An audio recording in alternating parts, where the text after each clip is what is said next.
စနေသားသမီးများအတွက်တပတ်တာကာလမှာတွေ့ကြုံရမယ့်ကံကြမ္မာအဆိုးကောင်းများအတွက်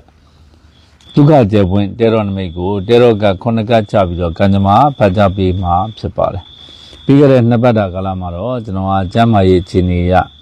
အတန်ဝင်သွားတာပေါ့နော်အဲ့တော့ရိုက်ကူးရေးမလုပ်ဖြစ်ဘူးဟောစရန်မတင်ဖြစ်ဘူးကျွန်တော်ရဲ့မိတ်ဆွေတွေလည်းနားလည်ခွင့်လွှတ်ကြလိမ့်မယ်လို့ထင်ပါတယ်နော်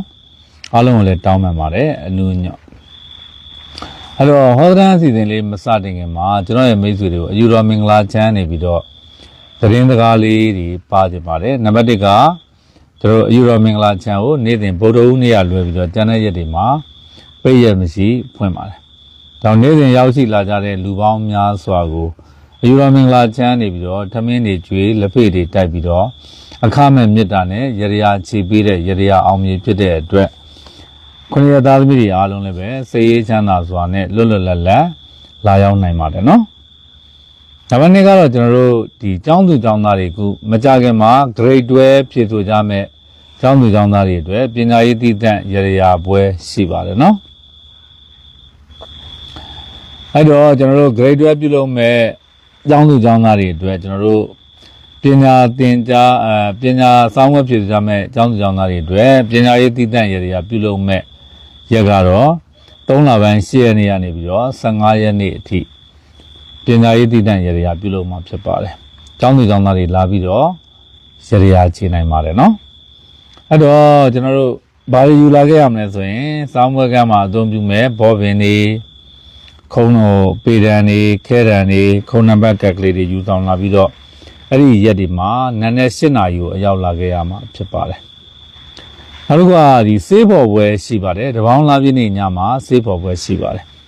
လာမယ့်တပေါင်းလာပြည့်နေ့ကအင်္ဂလိပ်လိုဆိုရင်တော့73ရက်3လ2025ခုကြာသပတေးနေ့အဲ့ကြာသပတေးနေ့မှာကျွန်တော်တို့အယူတော်မင်္ဂလာချမ်းမှာဈေးကော်လက်ပွင့်မျက်နှာပွင့်ပီရဈေးတော်ကြီးဆေးဖော်ပွဲရှိပါတယ်အဲ့တော့ကိုယ်တိုင်ကိုယ်ကြဆေးဖော်ပွဲမှာပါဝင်ဆင်နွှဲပြီးတော့ဈေးကော်လက်ပွင့်မျက်နှာပွင့်ဈေးတော်ကြီးအလိုရှိသူများအဲ့73ရက်3လ2025ခုပေါ့နော်တပေါင်းလာပြည့်နေ့မှာအယူတော်မင်္ဂလာချမ်းဟိုတဲ့ညနေ4နာရီလောက်အရောက်လာခဲ့မှာဖြစ်ပါတယ်မှတ်ပုံတင်ယူလာခဲ့ကြပါအဲ့ဒီတပေါင်းလာပြည့်နေ့ည12နာရီတညလုံးဆေးဖော်ပွဲကျင်းပမှာဖြစ်ပါတယ်အဲ့တော့ဓာတ်ကြီး၄ပါးရတရားအကြောင်းလေးပြောချင်ပါတယ်နော်ကျွန်တော်တို့ဗာမင်းသင်္ကာရှိတဲ့ကာလကလေးကအပတ်စဉ်အင်္ဂါနေ့ညတိုင်းပြုလုပ်ပေးနေကြဖြစ်တဲ့ဓာတ်ကြီး၄ပါးအလှရတရားပွဲကြီးကိုကျွန်တော်တို့ရဲ့ယူရမင်္ဂလာချမ်းမှာအပတ်စဉ်အင်္ဂါနေ့ညတိုင်းပြုလုပ်ပေးနေပြီဖြစ်ပါတယ်အင်္ဂါနေ့ညနေ9နာရီလောက်နောက်ဆုံးထားပြီးတော့အရောက်လာခဲ့မှာဖြစ်ပြီးတော့မှတ်ပုံတင်နဲ့108လုံးပရိယူဆောင်လာခဲ့ရမှာဖြစ်ပါတယ်နောက်ဘေးရင်တင်တဲ့ဘေးရင်တင်တဲ့တက်ချင်တဲ့လူတွေကိုပြောချင်ပါတယ်နော်ကျွန်တော်ဘေးရင်ပညာဂမ်ဘီတာပညာတွေကိုဆရာပြည့်လေ့လာသင်ကြားတက်မြောက်လူသူတွေနောက်ကဘေးရင်တက်ဂမ်ဘီတာတက်တွေနဲ့အသမွေးဝမ်းကြောင်းပြုလို့သူတွေအနေနဲ့တို့အယူတော်မင်္ဂလာချမ်းမှာ3/2025ဘေးရင်လက္ခဏာဆရာပြည့်တင်တန်းကိုတို့3လပိုင်း24ရက်နေ့ကနေပြီးတော့လကုံရက်ဒီ10ရက်တာကာလဘေးရင်လက္ခဏာဆရာပြည့်တင်တန်းရှိပါတယ်3လပိုင်း20ရက်နေ့ကိုနောက်ဆုံးထားပြီးတော့ကျွန်တော်တို့အယူတော်မင်္ဂလာချမ်းရဲ့ဖုန်းနံပါတ်အသစ်ဖြစ်တဲ့3969နဲ့395လုံး9ဆိုတဲ့ဖုန်းနံပါတ်ကိုဆက်သွယ်ပြီးတော့တင်တန်းအနှံနိုင်ပါပြီတင်တန်းကြီးဗာချင်းညာကြီးမယူတဲ့အခမဲ့တင်ပေးတဲ့ပညာဒါနတင်တန်းဖြစ်ပါတယ်ထမင်းကျွေးလက်ဖက်ရည်တိုက်ပြီးတော့ပြုလုပ်ပေးတဲ့တင်တန်းဖြစ်ပါတယ်အဲ့တော့ကျွန်တော်တို့ online ကနေပြီးတော့ဘေးရင်မေးတဲ့ကဏ္ဍကိုတော့ line ခက်ခဲကြောင်းပေါ့နော် internet ခက်ခဲကြောင်းကျွန်တော်တို့ခေတ္တခဏရန်နာထားပါတယ်ပြန်ဖွင့်တဲ့အခါပြန်ပြီးတော့ကျွန်တော်တို့ပြောပြပါမယ်ငွေလွှဲပြီးသားသူတွေကိုတော့ကျွန်တော်တို့တာဝန်ယူပြီးတော့ဟောစရန်တွေပြန်လည်ပို့ဆောင်ပေးမှာဖြစ်ပါတယ်အဆောင်ရတရားပစ္စည်းမရောက်သေးတဲ့လူတွေကတော့ကျွန်တော်တို့ဆက်သွယ်လာနိုင်ပါတယ်နော်အဲ့တော့စနေသားသမီးတွေအတွက်ကံကြမ္မာဖတ်ကြားပေးမှာဖြစ်ပါတယ်စနေသားသမီးတွေအတွက်ကြားတဲ့တေရောနမိတ်ကကြတော့ the moon ဆိုတဲ့နမိတ်ကြပါတယ် the moon ဆိုတာကတော့ဘာလဲဆိုတော့လာမင်းကိုခွေးဟောင်တဲ့သင်္ကေတနမိတ်ဖြစ်ပါတယ်အဲ့တော့လနတ်သမီးကိုတဲ့မတူညီတဲ့တတ္တဝါတွေဖြစ်တဲ့ခွေးရဲ့ဝင်းပလေးရဲ့ကင်းမီကောက်ကဲအဲ့ဒါတွေကဝိုင်းဝန်းပြီးတော့ရန်ရှာတဲ့ရန်ပြုတဲ့သင်္ကေတနမိတ်ဖြစ်ပါတယ်အဲ့တော့စနေသားသမီးတွေကဒီကာလမှာတဲ့ရန်များတတ်တဲ့အချိန်ကာလဖြစ်ပါတယ် ကိုယ့်ကိုအလိုလိုနေနေဟိုပဲရန်နေပါလေကြုံတတ်တယ်အတိုက်ခံနေပါလေကြုံတတ်တယ်အနှောက်အယှက်တွေပါလေကြုံတတ်တယ်အဲ့တော့ဒီချိန်မှာစနေသားသမီးတွေအတွက်အရေးကြီးဆုံးကတော့လူတွေကိုမယုံကြည်ဖို့ပါပဲเนาะလူတွေကိုမယုံကြည်ဖို့ပါပဲအဲ့တော့ကို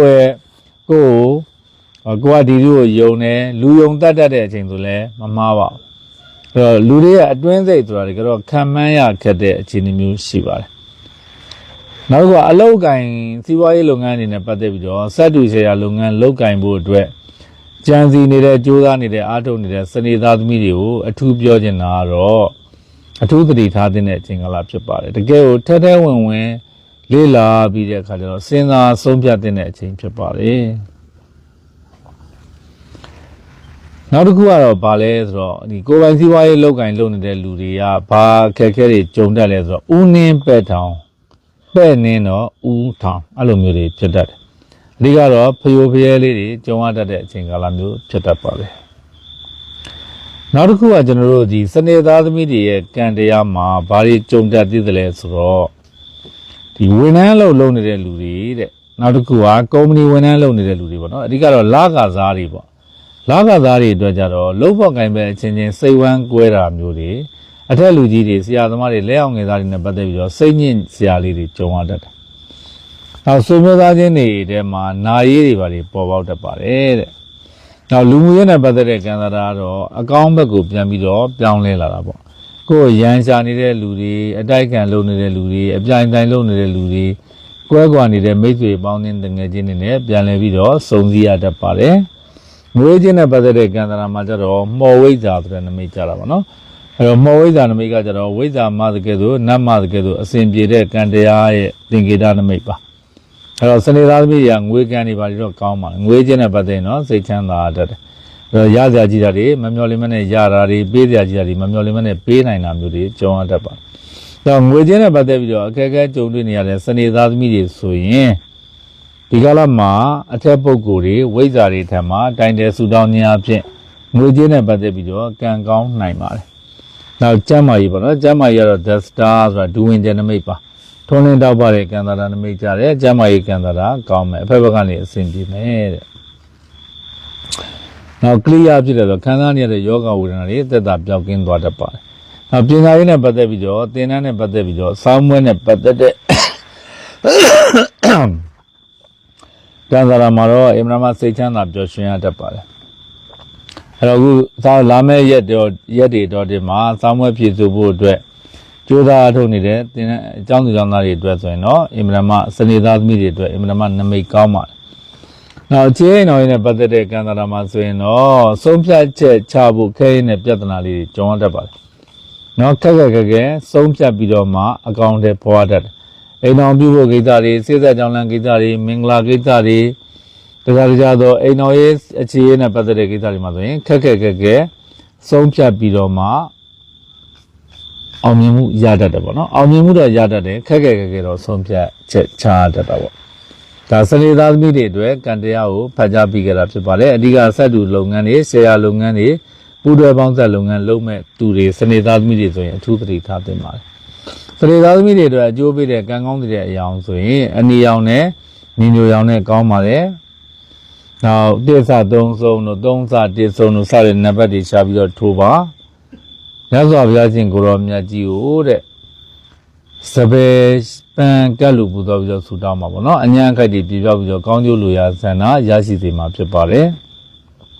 ကျွန်တော်ယူရိုမင်္ဂလာချမ်းရဲ့ဖုန်းနံပါတ်ကို399692 3959ဆိုတဲ့ဖုန်းနံပါတ်ကိုပြောင်းလဲပြီးတော့အသုံးပြုမှာဖြစ်ပါတယ်အွန်လိုင်းကနေပြီးတော့ Viber ကနေပြီးတော့ဗီဒင်ဟောတဲ့မေးတဲ့အစီအစဉ်တွေတော့ခေတ္တခဏရန်နာထားအောင်မှာဖြစ်ပါတယ်အဲ့တော့ကျွန်တော်ရဲ့မိတ်ဆွေပေါင်းနှလုံးစိမ်ဝမ်းအေးချမ်းစေဖို့အတွက်ယူရိုမင်္ဂလာချမ်းတွေအလေးနဲ့ဆုတောင်းမေတ္တာပို့တာပေးလိုက်ရပါတယ်နော်